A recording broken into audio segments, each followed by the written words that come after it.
โอ้ทางเข้านี่ก็ถือว่ามีความลึกลับเหมือนกันนะครับ ผมทีหนึ่งทำเป็นแบบถนนที่ไม่ได้กว้างมากแล้วสองข้างทางก็จะมีความเป็นป่ามีต้นไม้เยอะเลยใช่โอ้พอเดินมาเรื่อยๆนี่ก็เริ่มเห็นอุโมงค์ต้นไม้นะเห็น ได้ ค ยิน วาม เสียง ร่มรื่ น น ก ต่างๆครับ sense of arrival เราอยากให้เหมือนพวกเรากำลังเข้าบ้านสวนตัวฝั่งอาคารทั้งหมดมันเลยจะเป็นหันด้านข้างออกมาคือยังไม่เผยตัวมากคือไม่ให้ตัวอาคารมาแย่งความสนใจจากบริบทธรรมชาติต่างๆอะไรอย่างเงี้ยใช่โอเคเดี๋ยวเราเดินดูต่อไปเหมือนเดี๋ยวเห็นเป็นศาลาหรือเปล่านะฮะครับผม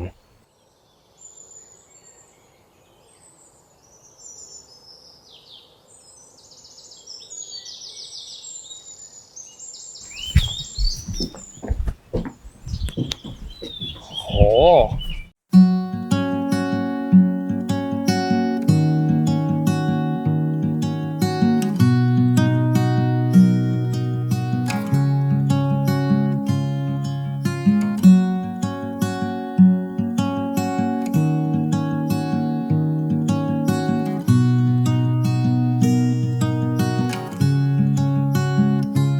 จุดเริ่มต้นของการที่มันออกมาเป็นลักษณะของบ้านสวนที่มีอยู่ริมน้ำแบบนี้มันเกิดจากอะไรฮะตั้งแต่วันแรกช่วงตั้งแต่ที่เริ่มทำครับเจ้าของบ้านเนี่ยไม่ได้บอกเลยฮะว่าอยากให้ทำบ้านแบบไหนแต่ตอนโทรศัพท์มาเนี่ยคืองานของผมเนี่ยคือการให้ช่วยนั่งฟังชีวิตของเขาแล้วให้ผมบอกเขาให้หน่อยว่าสิ่งที่เขาต้องการเนี่ยมันจะออกมาเป็นบ้านแบบไหนอันนี้คืองานครั้งนี้มันไม่เหมือนลูกค้าคนอื่นที่แบบอยากได้บ้านสไตล์นั้นสไตล์นี้ฟังก์ชันไหนไม่ใช่เลยอันนั้นคือ brief requirement โจทย์อะไรชัดเจนมากใช่อันนี้ก็ชัดเจนนะชัดเจนว่างานเราคือต้องรับฟังทุกอย่างของเขาแล้วทุกๆคนแล้วก็ช่วยบอกเขาหน่อยว่าอะไรคือเพราะว่าเขาไม่รู้จริงๆว่าอะไรมันจะเหมาะกับความต้องการอย่างเงี้ยครับเราก็เลยกลายเป็นว่าเอาบ้านทุกๆแบบที่เราเคยทำกับครอบครัวที่เป็นครอบครัวขยายเนาะบ้านหลังนี้มีพ่อแม่แล้วก็ลูกชาย3 คนครับแล้วก็มีอากงครับที่ก็สุขภาพไม่ได้แข็งแรงนะครับทำไป1 2 3ก็ค่อยเข้าที่ทางเรื่อยๆแต่ว่ามันมีอยู่บางอย่างที่เขาบอกคือว่าเขาอยากให้บ้านเขามีน้ำอยู่หน้าบ้านซึ่งโอเคที่มันอยู่ที่ประมาณ12 ไร่แต่ว่าเราเองเนาะก็เห็นว่าบ้านมันมีลูกชายหลายคนแล้วก็คิดให้เขาว่าโอเคมันต้องรู้จักจัดสรรปันส่วนเนาะเป็นแบ่งให้พวกเขาได้มีโอกาสเติบโตไปแต่ละหลังอาจจะเป็นมรดกหรือเป็นอะไรก็แล้วแต่ตัดที่ดินไว้แล้วใช้เฉพาะบางส่วน12 ไร่เนาะก็2 ไร่ 3 ไร่ 4 ไร่มันก็ได้ละวางไปก็จะยังดูไม่ค่อยถูกใจฝันเขาครับอีกเรื่องหนึ่งก็คือว่าเรามีบ่อน้ำอยู่แล้วอยู่ฝั่งนู้นบ่อน้ำที่ได้มาดีๆเปล่าๆเลยเพราะมันเป็นมุมที่เราจะได้เห็นอยู่แล้วเป็นบ่อน้ำที่มีอยู่ข้างบ้านอยู่แล้วด้วยใช่ก็คือสามารถไปใช้ประโยชน์ขโมยวิวเขาได้เลยก็ที่ดินคนอื่นในวันแรกนะในวันแรกที่เริ่มทำงานเนี่ยเป็นที่ดินคนอื่นแต่ว่าสามารถเทควิวมันได้ครับสุดท้ายก็เลยรู้สึกว่าเหมือนเวลาความต้องการที่เขาพูดมันอาจจะยังไม่หมดทั้งหมดขนาดนั้นนะครับก็เลยมีการนัดคุยกันนัดกินกาแฟเหมือนที่ตะเกียคุยกันว่าว่างๆกินกาแฟบ้างเนี่ยก็1ขอกินกาแฟ2 คนโดยที่ไม่ต้องไปคิดถึงมุมมองอื่นๆของภรรยาหรือของลูกเขาก็เล่าชีวิตเขาเขาบอกว่าคุณ1รู้ไหมเมื่อก่อนเขาเติบโตมาในต่างจังหวัดที่อยู่ติดทะเลเขาบอกว่าสมัยเด็กเขาก็ไม่ได้มีอย่างทุกวันนี้คือเรามาเจอเขาอย่างเงี้ยเราก็นึกว่าเขาเป็นนักธุรกิจที่ประสบความสำเร็จแล้วก็อยากทำบ้านให้มันสมกับที่เขามาอย่างเงี้ยเขาบอกว่าผมไม่ใช่คนอย่างนั้นเลยคือมันก็เป็นแค่งานที่บังเอิญมันประสบความสำเร็จครับแล้วเขาก็ตั้งใจทำแต่จริงๆแล้ว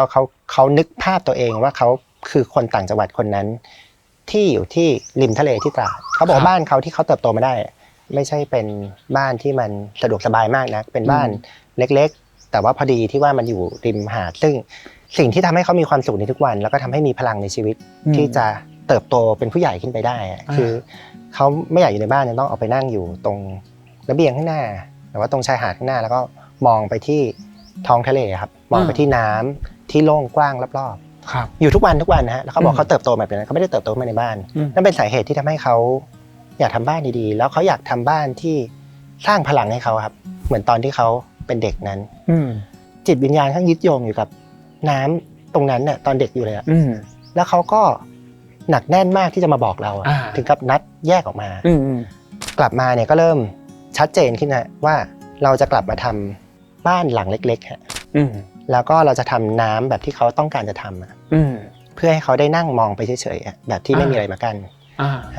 ที่12ไร่แปลงเนี่ยที่อยู่ติดกับสวนหลวงขุดเป็นน้ำทั้งหมดเนี่ยประมาณ2 ใน 3ของที่ครับคือจริงๆผมว่ามันไม่ได้พูดง่ายฮะว่าโปรเจกต์บ้านที่กำลังจะลงทุนครั้งหนึ่งที่ลงทุนกันทั้งครอบครัวอยู่ดีๆกลายเป็นบ้านหลังเล็กๆใช่ไหมคือเราก็ไม่ได้รู้ว่าคนอื่นคือหมายว่าภรรยาลูกแต่ละคนคิดยังไงแต่ว่ามีผมเป็นคนกลางแล้วบอกว่าวันนี้หลังจากที่ได้คุยกับคุณพ่อแล้วอะไรเงี้ยก็มาเล่าให้ฟังแล้วก็แต่ไม่ต้องห่วงทุกคนจะแฮปปี้แล้วผมก็ใช้คำว่าพวกเราเคยไปนี่ไหมคือบ้านสวนพอพูดคำว่าบ้านสวนมันก็เป็น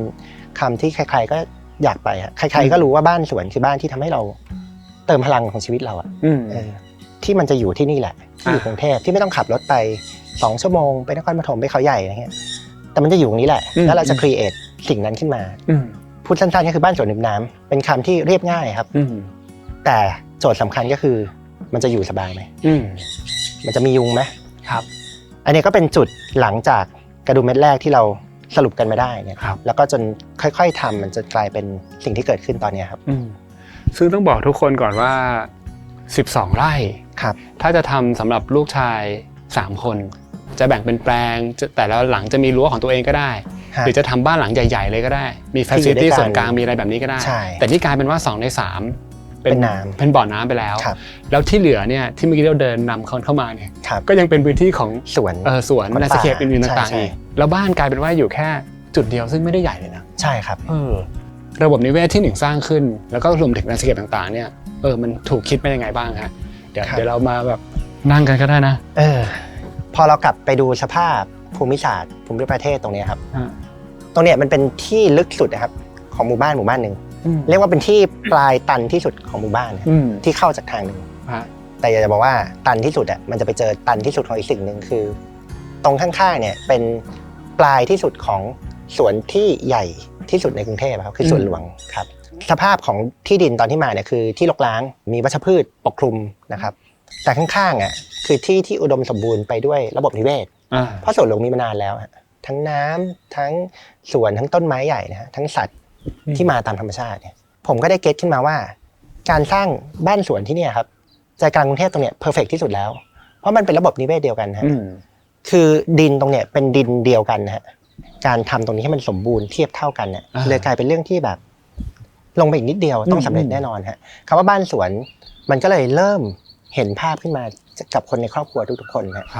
ก็เลยเกิดเป็นไอ้บ่อน้ำที่ผมต้องขุดพอดีเพราะว่ากลัวเรื่องการจัดสรรที่ดินเนี่ยกลายเป็นว่าพอเรากล้าจะคิดอะครับกลายเป็นว่าบ่อน้ำเราขุด100 เมตรเลยนะ100 เมตรเนี่ยเป็นน้ำเฉยๆที่ลึกมากพอ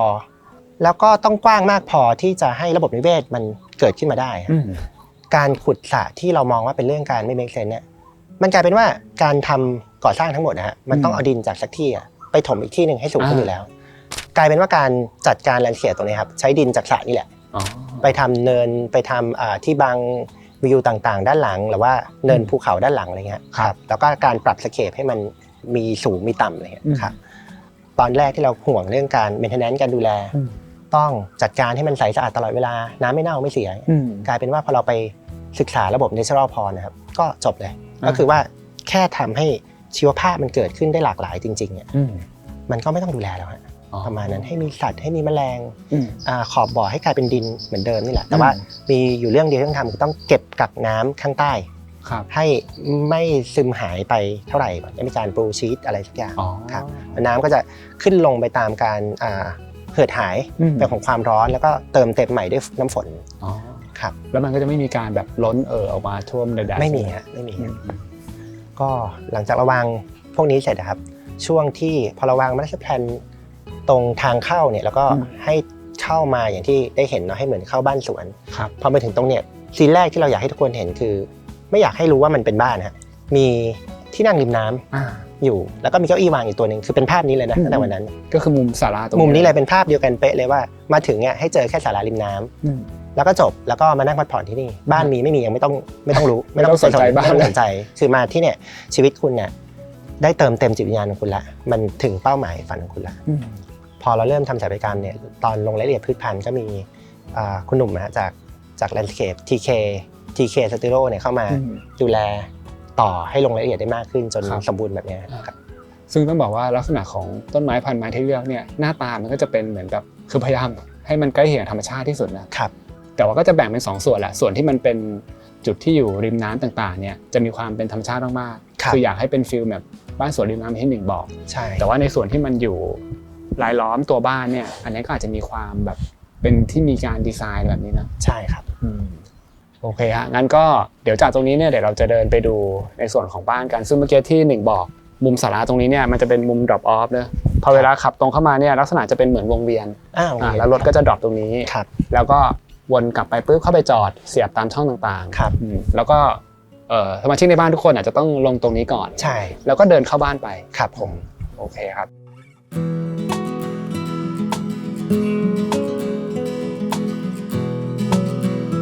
ตอนนี้ก็เดินจากศาลามายังบริเวณส่วนด้านหน้าของบ้านนั่นเองครับผมซึ่งตรงนี้เองก็จะมีการทำเป็นแลนด์สเคปต่อเนื่องมานะครับครับ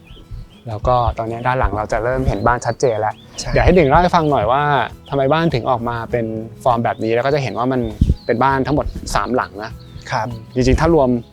หลังด้านหน้าตรงนี้ด้วยตรงใกล้ๆศาลาก็มี1หลังใช่ครับก็เอาเรื่องผังเนาะตรงกลางเนี่ยเป็นบ้านของคุณพ่อคุณแม่ครับแล้วก็ที่บอกว่าเขาอยากจะได้ให้ตัวเองมีความเป็นส่วนตัวมากขึ้นแต่ก็ยังใกล้ชิดกับลูกชายครับลูกชายคนเล็กยังเล็กอยู่ก็เลยอยู่ในบ้านหลังเดียวกันตำแหน่งของลูกชายเล็กอยู่ตรงนั้นตรงกลางที่เป็นกระจกเลยตื่นเช้ามาตรงนี้พอดีเตียงเลยครับคือที่เป็นซีนเป็นตลาดตรงนี้เลยใช่ใช่เปิดม่านมาตอนเช้าก็จะรับแสงฝั่งทางขวาเนี่ยครับเป็นลูกชายคนโตแล้วฝั่งทางซ้ายเป็นลูกชายคนกลางนะครับตัวรูปทรงอาคารเนี่ยเรายังคีปคำเดิมเนาะบ้านสวนริมน้ำนะก็พยายามออกแบบบ้านให้ humble ครับจริงๆแล้วเป็นบ้านเบ็ดเสร็จก็เป็น1,000 ตารางเมตรครับบ้านหลังนี้นะแต่ว่าพยายามทอนสเกลครับให้ดูกลายเป็นบ้านสวนริมน้ำพอเราทอนจากฟังก์ชันก่อนแล้วนะคือทอนให้บ้านแต่ละคนเนี่ยถูกสปลิตเป็นบ้านประมาณ120 ถึง 140 ตารางเมตรมันก็เริ่มทอนสเกลของตัวบ้านนี่แหละหลังจากนั้นเนี่ยเราก็เริ่มทอนสเกลของการใช้งานก้าวเข้าถึงนะครับก็ด้วยการที่มีหลังคาที่สเกลลดกว่าปกติครับมาจุดแรกครับทั้งหมดเนี่ยจะมีชายคาอยู่จุดหนึ่งซึ่งจริงๆชายคาชุดเนี่ยก็คือทำหน้าที่ครอบคลุมของพื้นที่ที่เรียกว่าระเบียงทางเข้าครับถ้าเป็นอาคารพื้นถิ่นเนี่ยก็อาจจะเป็นพวกชานเติ่นอะไรในภาคเหนือก็สเกลตรงเนี่ยจะค่อนข้างเตี้ยกว่าการใช้งานทั่วไปเลยต่ำกว่า 2.4 เมตรนะฮะก็มันไม่ใช่หลังคาที่คลุมตัวพื้นระเบียงนะแต่มันเป็นหลังคาที่คลุมแลนด์สเคปจริงๆมันไม่ได้ทำแค่หน้าที่แค่ระเบียงแต่มันทำให้ตัวบ้านข้างในโดนแดดน้อยลงแล้วก็ตัวหลังคาก็ใช้หลังคาที่แสงทะลุลงมาได้แต่ว่ากรองให้มันมีตัวกริลระแนงอยู่ด้านล่างช่วงที่เราก่อนจะเข้าบ้านมันจะเป็นช่วงที่แสงถูกปรับให้มันมืดลงนิดนึงก่อนที่จะเข้าไปในบ้านสเกลของอาคารก็จะได้ดู humble น่ารักด้วยนะครับส่วนหลังคาถัดไปเนี่ยชิ้นที่2จะเป็นหลังคาของตัวบ้านที่ถูกออกแบบให้มันเป็นสเกลของมนุษย์ทั่วไปที่รู้สึกพิเศษขึ้นมานิดนึงก็ปกติเขาใช้คำว่า double height นะอันนี้ผมใช้คำว่า half height ก็คือหลังคาเนี่ยมันจะสูงขึ้นไปอีกนิดหน่อยครับก็ทำให้เวลาเข้าไปถึงจริงๆจะเจอโถงเล็กๆก่อนโถงหนึ่งนะครับแล้วค่อยเข้าไปถึงตัวที่เป็น half height ก็เราเลยไม่ต้องชวนกันทำบ้านที่มีโถงใหญ่ OR ครับแต่ก็ไม่ได้อึดอัดเกินไปครับก็ทั้ง 3-4 หลังทั้งหมดใช้ภาษาเดียวกันหลังคาเป็นแผ่นบางๆลอยโปร่งเบาด้วยเสาเล็กๆนะครับแค่ประมาณ12 นิ้วเนี่ยเราใช้หลายๆคอลัมน์นะครับเพื่อให้มันเบาลอยที่สุดแผ่ขยายนะครับเลื่อนไปทางขวาบ้างนะครับเพื่อเป็นร่มเงาให้ทางเดินเลื่อนไปทางซ้ายบ้างนะฮะเพื่อเป็นร่มเงาให้ตัวบ่อปลาให้มีภูมิอากาศที่มันโอเคเหลื่อมกันไปเหลื่อมกันมาปรับเปลี่ยนองศาไปนิดหน่อยเพื่อให้แสงมันค่อยๆลีกเข้าไปในการใช้งานภายในนะครับออกแบบให้ดูเป็นเรือนไทยพื้นถิ่นที่ก่อสร้างจากนวัตกรรมในปัจจุบันก็เป็นโครงสร้างเหล็กถอดประกอบทั้งหมดประกอบกับพื้นไม้นะครับระเบียงไม้จริงนะฮะแล้วก็ตัววัสดุผนังที่เป็นอิฐนะฮะแล้วก็หลังคาที่เป็นหลังคาซีด้าทำจากไม้ครับอย่างตัวโครงสร้างที่เป็นเหล็กก็คือทั้งเสาคานนี่คือจะเห็นชัดเจนเลยนะครับแล้วก็อย่างอิฐเนี่ยเมื่อกี้ส่วนตัวคือพอมีไปดูในดีเทลใกล้ๆเนี่ยก็เห็นว่ามันเป็นแค่การกรุ่นนะใช่ครับใช่แล้วก็มีการเหมือนทำลดความหนามันนิดนึงอะไรอย่างนี้ใช่ครับเมื่อกี้ที่หนึ่งพูดมันจะมีดีเทลนึงที่น่าสนใจคือในส่วนของตัวชายคาที่ยื่นมาเนี่ยชายคาที่เป็นด้านหน้าที่ยื่นมาบริเวณชานอย่างที่หนึ่งบอกมันจะเป็นว วัสดุด้านบนจะโปร่งใช่ครับแล้วก็มีระแนงซึ่งเป็นเหมือนกันทั้ง3หลังเลยนะใช่ครับแต่พอเป็นหลังคาที่เป็นของตัวบ้านอีก2ชั้นที่ต่อขึ้นไปเนี่ยก็เป็นกัน 100% คือแล้วก็สโลปไม่เท่ากันด้วยครับใช่ครับแล้วก็การยื่นเข้าออกอะไรนี่ก็คือก็เหลื่อมกันเพื่อให้จริงๆมันเป็นนัยยะของการทำบ้านที่แยกกันแต่ว่าเอื้อเฟื้อเกื้อกูลซึ่งกันและกันหลังคาอันนึงกลายเป็นทางเดินให้ส่วนกลางหลังคาของบ้านอีกหลังนึงเป็นทางเดินให้บ้านทางขวาอะไรครับทีนี้อย่างนึงที่อยากให้หนึ่งพูดถึงก็คือเรื่องของทางเดินที่เนี่ยมันตรงจากประตูเลยนะใช่แล้วก็พุ่งลงไปในน้ำแบบว่ามีการทำสโลปลงไปให้มันแบบน้ำสวยขึ้นมาด้วยใช่ครับจากที่เล่าให้ฟังเนาะสิ่งที่ผมอยากจะต่อยอดจากเติมเต็มจิตวิญญาณเขาครับผมมองว่าสภาพของบ้านกับน้ำที่เป็นทะเลมันมีความโรแมนติกที่มันจับต้องไม่ได้ครับเพราะว่ามันเหมือนเวลาเรามองความงามของท้องฟ้า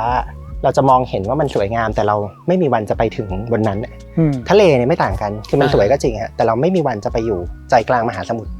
มันเป็นความงามที่เราได้แค่มองฮะครับทีเนี้ยวันนี้มันเป็นไม่ใช่ทะเลฮะถึงเขาจะเริ่มต้นกับบ้านกับน้ำกับที่เห็นที่โปร่งแต่ยังไงผมก็มองว่ามันคือบ่อน้ำฮะทะเลสาบอะไรเงี้ยผมคิดว่า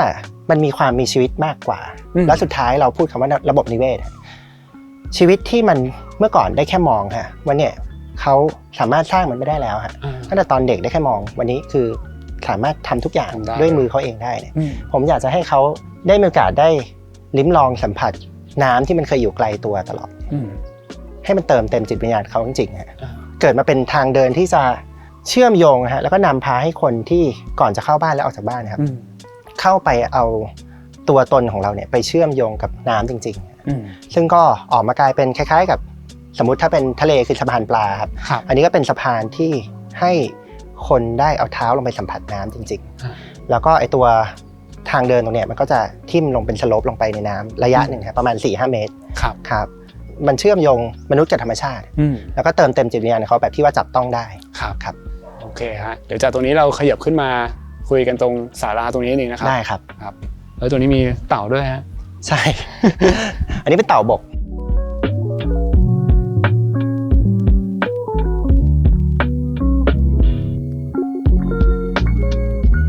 ตอนนี้เดินเชื่อมต่อมานิดนึงนะครับก็จะเป็นส่วนของศาลาที่อยู่ตรงกลางเลยครับอันนี้ถ้าเทียบสเกลให้ดูก็เห็นว่าหนึ่งตั้งใจลดให้มันแบบว่าหลังคามันเตี้ยนะก็มีศาลาตรงนี้เราจะเรียกว่าเป็นศาลาใจบ้านเป็นใจเป็นหัวใจของทุกๆคนในครอบครัวครับที่จะทำให้เชื่อมโยงสายสัมพันธ์นะครับที่จะต้องแยกบ้านออกมาแล้วก็ให้มารวมอยู่เนี่ยมันไม่ใช่แค่ออกแบบพื้นที่ใช้สอยจริงๆมันออกแบบแผนการใช้ชีวิตที่ต้องมีการเทรดออฟเพื่อให้บางอย่างมันลดลงและบางอย่างมันสำคัญขึ้นครับการออกแบบบ้านของลูกชาย2-3 คนเนี่ยก็เลยเป็นการออกแบบที่จำกัดการใช้งานให้ utilize อยู่แค่สิ่งที่จำเป็นจริงๆขั้นพื้นฐานนะแล้วอะไรที่ต้องการมากกว่าพื้นฐานนะครับให้กลับมาใช้ในบ้านของบ้านพ่อแม่ส่วนกลางบ้านเดิมซึ่งใช้วิธีนี้หมดเลยซึ่งมันจะ make sense กับหลายอย่างคืองบประมาณที่มันไม่บานปลายนะครับแล้วก็พอดีกับช่วงเวลาของชีวิตเขาตรงนั้นครับบ้านหลังขวาก็อยู่ที่ประมาณ120-160 ตารางเมตรนะฮะมี living มี dining นะฮะมีครัวเล็กๆมี pantry เล็กๆแล้วมีห้องนอนห้องน้ำจบทีวียังไม่มีอันนี้ตั้งใจเลยถ้าอยากดูหนังดีๆก็ไปดูที่เครื่องเสียงดีๆทีวีดีๆจอใหญ่ๆที่อยู่บ้านตรงกลางครัวไม่ใช่เป็นครัวที่ใหญ่ทำอาหารไม่ได้แล้วเขาก็ไม่ได้จะทำอยู่แล้วเพราะว่าข้างหลังเราก็เตรียมครัวจริงจังที่มีคุณแม่ที่ชอบทำข้าวมากพร้อมแปลงผักสวนครัวครับแล้วก็มีแม่บ้านอยู่ฝั่งตรงข้ามที่เดินเข้ามาได้มาคอยช่วยทำครัวอาหารแบบเหมือนร้านอาหารเลยเป็นอาหารดีๆทุกๆวันนะครับพอมันมีของดีรออย่างนั้นทำไมผมจะไม่เดินเข้าไปโอเคเรื่องความรักความคิดถึงมันมีอยู่แล้วแต่ว่าถ้าเราร้อยเรียงทุกอย่างให้มันวางแผนตั้งแต่แรกมันจะเกิดสำเร็จพื้นที่ใจบ้านตรงเนี้ยก็เป็นพื้นที่เดียวกันฮะที่มันไม่ต้องไปเข้าบ้านที่ไม่ต้องเข้าไปถึงกับไปเข้าบ้านพ่อแม่แต่มันอยากจะมานั่งกันอยู่ตรงเนี้ยรวมไปถึงการออกแบบบ่อปลาคาร์ฟขนาดใหญ่ที่จริงๆแล้วเนี่ยเป็นบ่อของลูกชายคนโตแต่การเซตติ้งไว้ตรงเนี้ยครับก็เพื่อให้ทุกคนนะครับมาเอนจอยกับนั้นกับสิ่งนี้ได้ฝั่งเนี่ยก็จะเป็นของลูกชายคนกลางก็จะความสุขของเขาครับคือการทำกาแฟมีเมล็ดกาแฟที่หลากหลายนะฮะแล้วก็มีเครื่องมือเครื่องไม้ที่มันจะสนุกในการกินอะไรเงี้ยสิ่งที่เขาขอก็เลยเป็นเคาน์เตอร์ของ pantry ก็เลยยาวกว่าคนอื่นพิเศษก็จะเป็นเคาน์เตอร์ยาว4 เมตรแล้วก็ผมก็วางให้เป็นกระจกบานเปลือยนะฮะเวลาที่เขานั่งทำกิจกรรมที่เขามีความสุขอะครับ พอวางเซตติ้งไว้ตรงเนี้ยแล้วประกอบกับกระจกบานใหญ่ที่มันไม่มีเฟรมเลยเนี่ยมันก็ทำให้เขาจะต้องหันมาทางเนี้ยที่จะได้เห็นทั้งพี่ชายที่กำลังเลี้ยงปลาคาร์ฟแล้วก็เห็นพ่อแม่ที่กำลังนั่งมองน้ำที่เขารักคือเราใช้คำว่าหัวใจของบ้านเพราะว่ามันเป็นที่ที่รวมความสุขของทุกคนครับมาที่เดียวกันแล้วก็มีจุดร่วมเป็นอันเดียวกันคือความกลมกลืนของครอบครัวครับโอเคฮะอันนี้ก็จะเป็นบ้านหลังแรกนะครับซึ่งเราอาจจะไม่ได้เข้าไปโดยตรงนะแต่เมื่อกี้หนึ่งก็มีการอธิบายแล้วก็มีภาพให้เห็นชัดเจนแล้วเดี๋ยวจากตรงนี้เนี่ยเดี๋ยวเราจะเข้าไปที่บ้านหลังตรงกลางได้ครับแต่ว่าก่อนเข้าเนี่ยให้หนึ่งพูดถึงเรื่องของฮวงจุ้ยนิดนึงเพราะเห็นว่ามันมีเรื่องนี้สำคัญเหมือนกันสิ่งที่ชัดตั้งแต่วันแรกเลยนะครับมันไม่ใช่เรื่องฟังก์ชันไม่ใช่เรื่องเลยแต่ว่าเขาบอกว่าคุณหนึ่งจะรับงานนี้ไหมถ้างานเนี่ยจะขอให้เป็น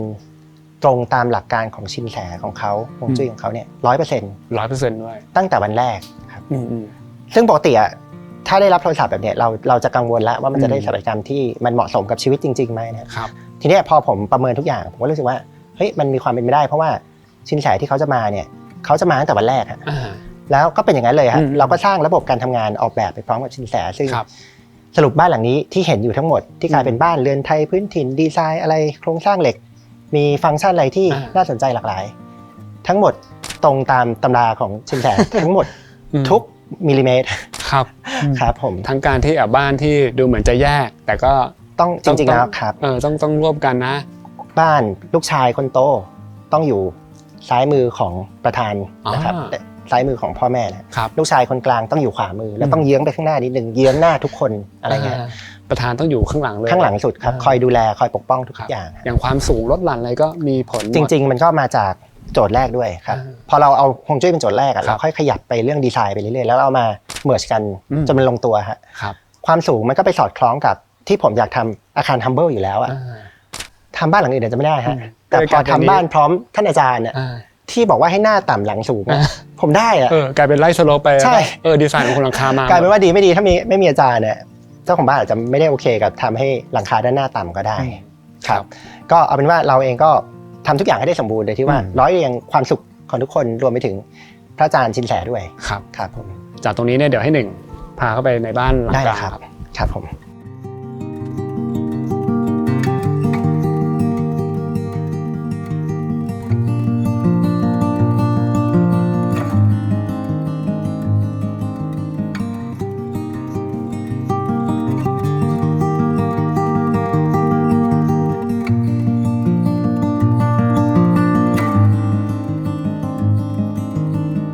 นี่ก็เข้ามาภายใน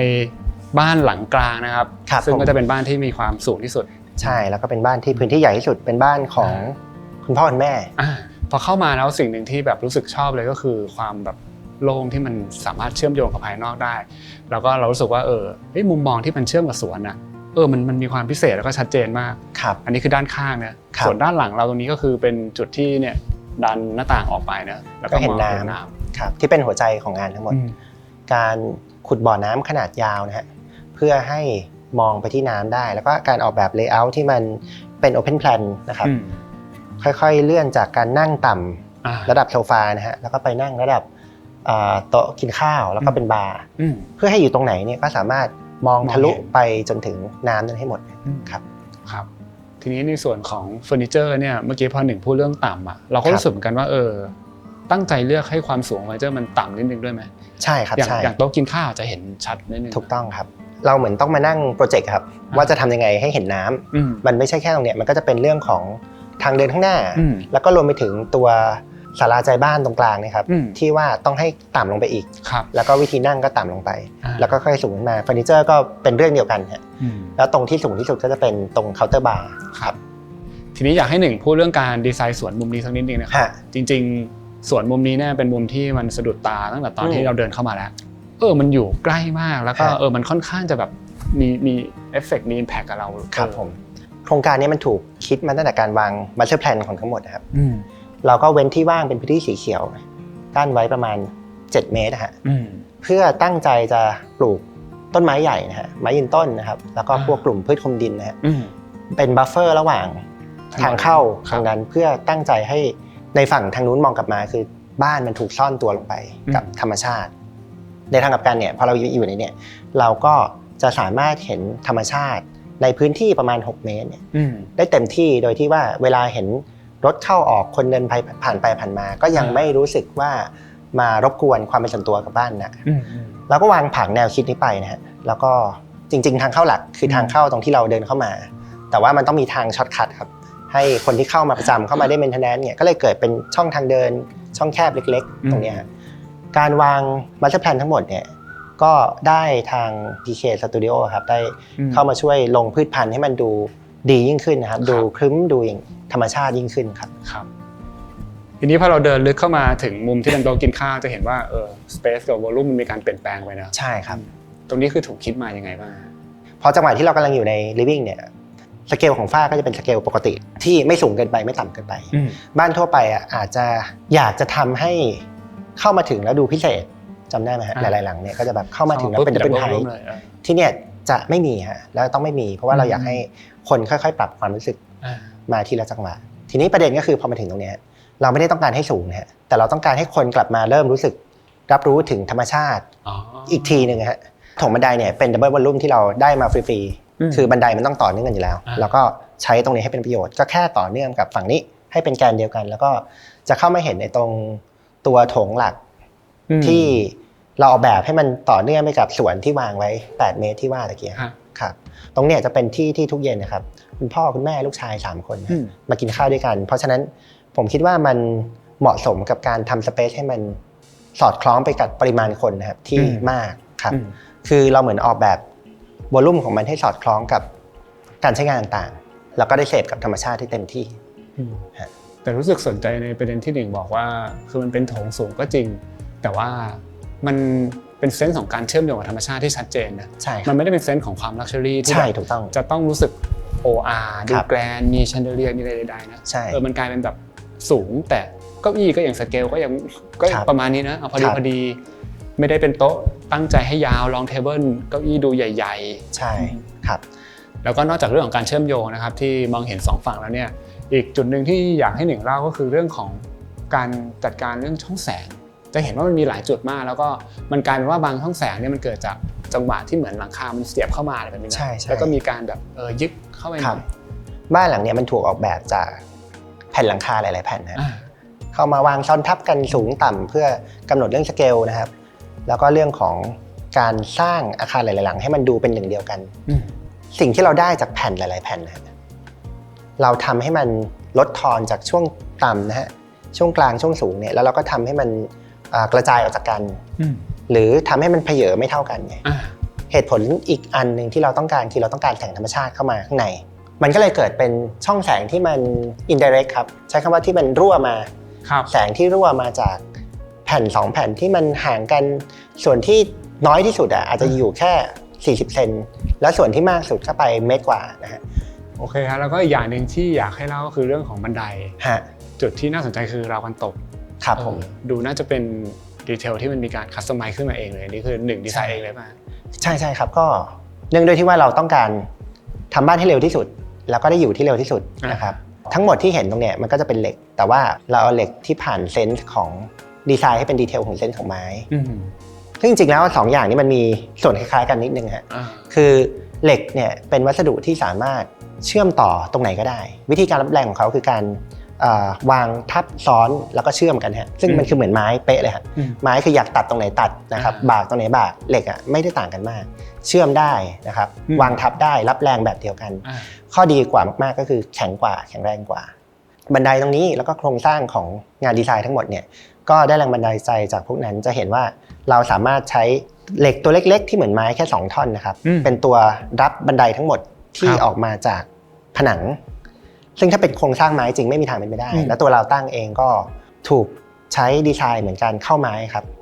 ทับกันขึ้นมาแล้วก็ทำมือจับให้หลุดออกมาจากไอตัวโครงสร้างนี้ทั้งหมดฮะจริงๆไม่ใช่อะไรพอมือจับกลมสเกลได้จะทำให้เวลาเราเดินขึ้นบันไดรูดมือขึ้นแล้วมันไม่สะดุดก็จะเห็นว่ามันเป็นบันไดที่ไม่ต้องมีคานแล้วเวลาเราดูเราจะรู้สึกว่าใช้ไม้เล็กๆแค่2ชิ้นเอามารับน้ำหนักของคนทั้งหมดก็ทั้งหมดทั้งมวลในดีเทลก็คือต้องการทอนอิเลเมนต์ทุกอย่างให้มันเบาสบายแล้วคาดหวังว่าคนจะรู้สึกได้ว่ามันโล่งแล้วก็สบายใจครับโอ โอเคเดี๋ยวจากตรงนี้เนี่ยจะมีพื้นที่ในส่วนของชั้น2ด้านบนนะเราอาจจะไม่ได้ดูในส่วนของห้องนอนนะแต่เดี๋ยวเราจะไปดูพื้นที่ส่วนด้านนอกที่เป็นระเบียงครับครับผมครับ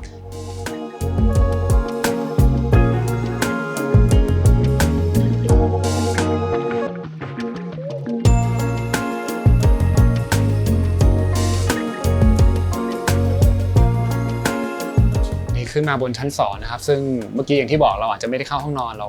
โผล่มาบริเวณระเบียงซึ่งมุมนี้ก็จะเห็นภาพรวมกว้างๆได้ชัดเจนเลยนะใช่แล้วก็ยังคงชอบในเรื่องของเนี่ยสเกลความสูงที่หนึ่งก็ยังคงไว้อยู่ครับอย่างมุมเนี้ยครับผมว่าก็เป็นมุมที่บรรยายได้ทุกอย่างของสิ่งที่เรากำลังร้อยเรียงขึ้นมาครับแล้วก็เหมือนไม่เห็นตอนจบเห็นภาพรวมว่ามันมีอะไรบ้างอย่างน้ำที่ยาวกว่า100 เมตรที่ขุดมานะครับทะเลสาบที่อยู่ข้างๆที่เชื่อมโยงกันผ่านทางเดินธรรมชาติตรงกลางนะหรือว่าตัวหลังคาที่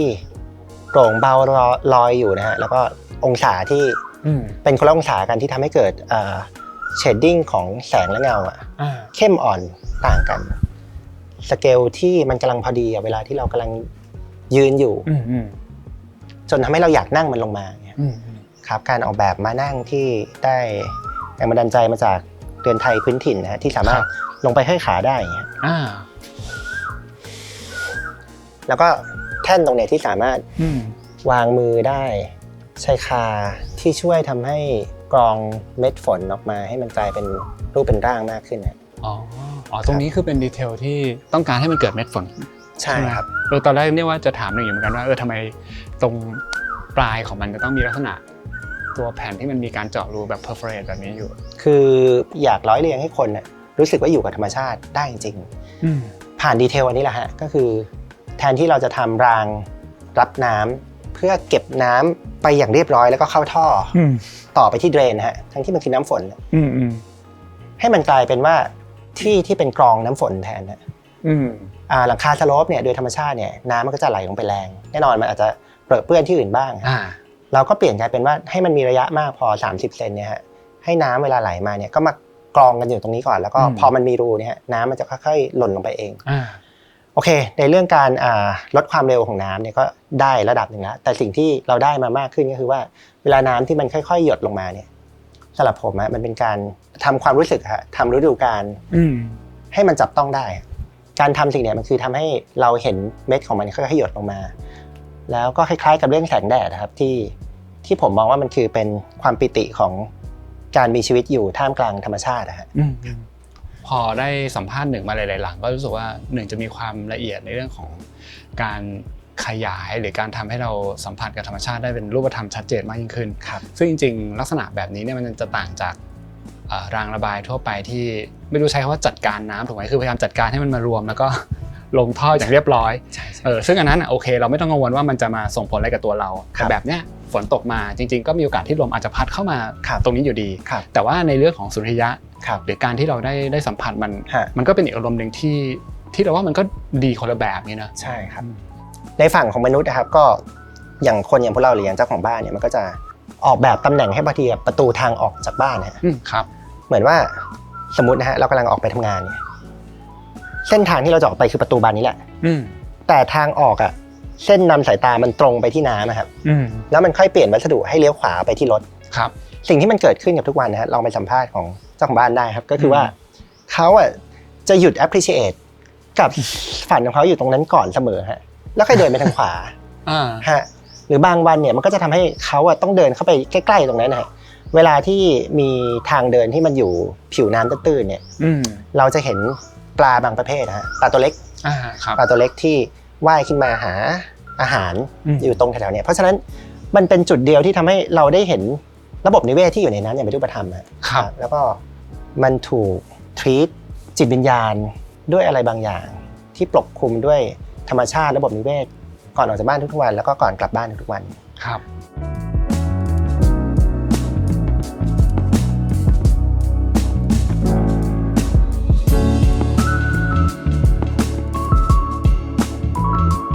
ตอนนี้เราเข้ามาในบ้านหลังที่3นะครับเป็นบ้านหลังสุดท้าย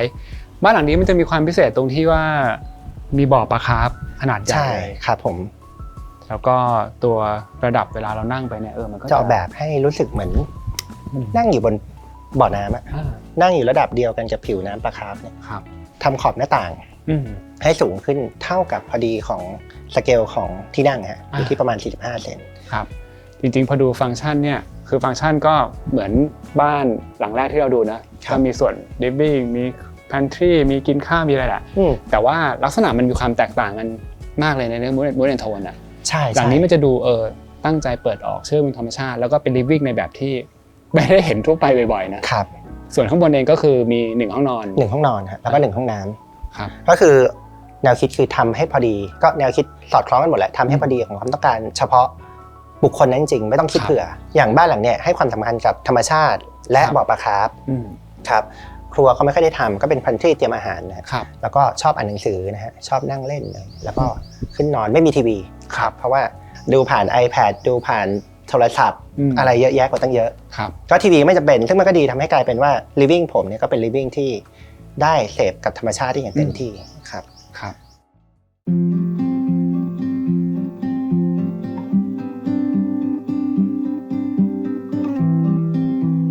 โอ้พอได้มานั่งตรงสะพานนี้ช่วงเย็นๆนี่บรรยากาศก็ดีอีกแบบก็เริ่มรู้สึกถึงความสงบเงียบเลยนะครับบ้านหลังนี้นี่มีแง่มุมอะไรที่หนึ่งได้เรียนรู้แล้วก็อยากจะแชร์บ้างครับพอมันสร้างเสร็จเนี่ยสิ่งที่เจ้าของบ้านทำเสมอครับก็คือเหมือนเราเคยคุยกันไว้อะเหมือนเราเคยคุยกันไว้ว่าอะไรมันเวิร์กไม่เวิร์กแต่เราก็ลงมือทำด้วยกันเขาก็เลยจะชอบส่งภาพของที่ว่างต่างของบ้านที่มันเกิดกิจกรรมในแบบที่เราคุยกันมาก่อนแล้วมันก็เกิดขึ้นจริงๆส่งมาให้ดูตลอดเลยเดือนละครั้ง2 ครั้งเนี่ยอย่างศาลารวมใจเนี่ยจริงๆเราคุยกันว่ามันต้องเป็นพื้นที่ที่ไว้จัดเวลาไหว้เจ้าปีละครั้งนะครับไหว้บรรพบุรุษแล้วก็มีญาติมา มีพื้นที่เป็นโต๊ะกลมลานสนามหญ้าโล่งๆจะต้องวางโต๊ะได้กี่โต๊ะวันดีคืนดีก็ส่งมาคนหนึ่งอย่างนี้ครับหลังจากนั้นเนี่ยก็จะเป็นกลุ่มพวกที่ชอบฮะก็เป็นกลุ่มพวกสิงสารสัตว์วันหนึ่งก็จะส่งรูปเต่ากำลังคลานขึ้นมาถึงนี่เป็นคลิปวิดีโอแล้วก็วันอีกสักเดือนนึงส่งรูปนกแก้วฮะมาจากไหนไม่รู้แล้วก็บอกว่าสงสัยมาจากบ้านข้างมาเกาะอะไรเงี้ยขับรถเข้ามาก็จะมีนกกระยางตรงนั้นก็จะมีนกไปกินปลาส่งมาเรื่อยๆครับตั้งแต่นกเต่าจนถึงตัวเงินตัวทองอ่ะซึ่งเขาก็เอนจอยกับมันไงฮะผมก็เลยไอชีวิตที่ถูกเชื่อมโยงกับระบบนิเวศนี่มัน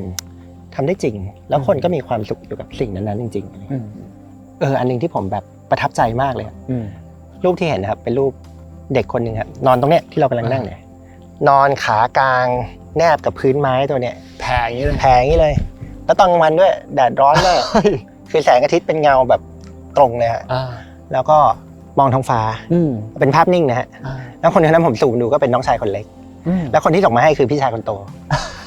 คือเหมือนส่งโดยที่ไม่มีคำบรรยายอะไรผมก็แบบ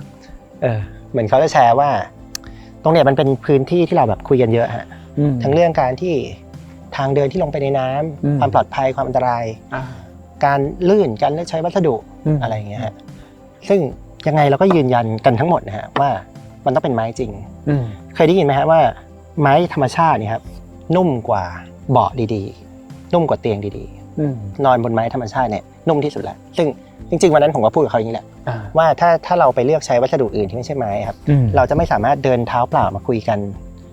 จากในบ้านได้ซึ่งประเด็นนี้สำคัญมากครับถ้าเมื่อไหร่เมื่อออกจากบ้านแล้วอะต้องใส่รองเท้า1 รอบเพื่อเดินมาเนี่ย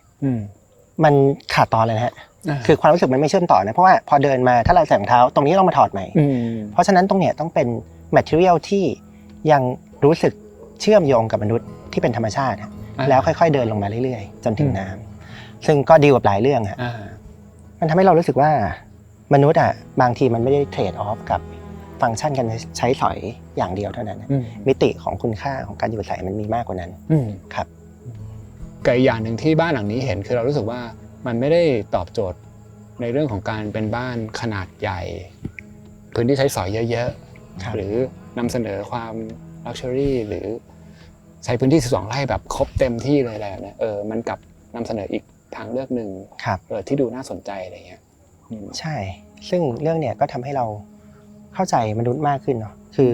ทำงานออกแบบมาเยอะเนี่ยแต่เราก็ได้พบว่าความต้องการสุดท้ายของชีวิตของแต่ละคนมันหลากหลายแล้วเราก็เอาความต้องการเราไปตัดสินคนอื่นไม่ได้ครับบางที บ้านขนาดใหญ่หรือที่ดินแปลงใหญ่เขาอาจจะไม่เคยอยากจะอยู่ก็ได้ อาจจะด้วยมีเงื่อนไขชีวิตอะไรบางอย่างแล้วก็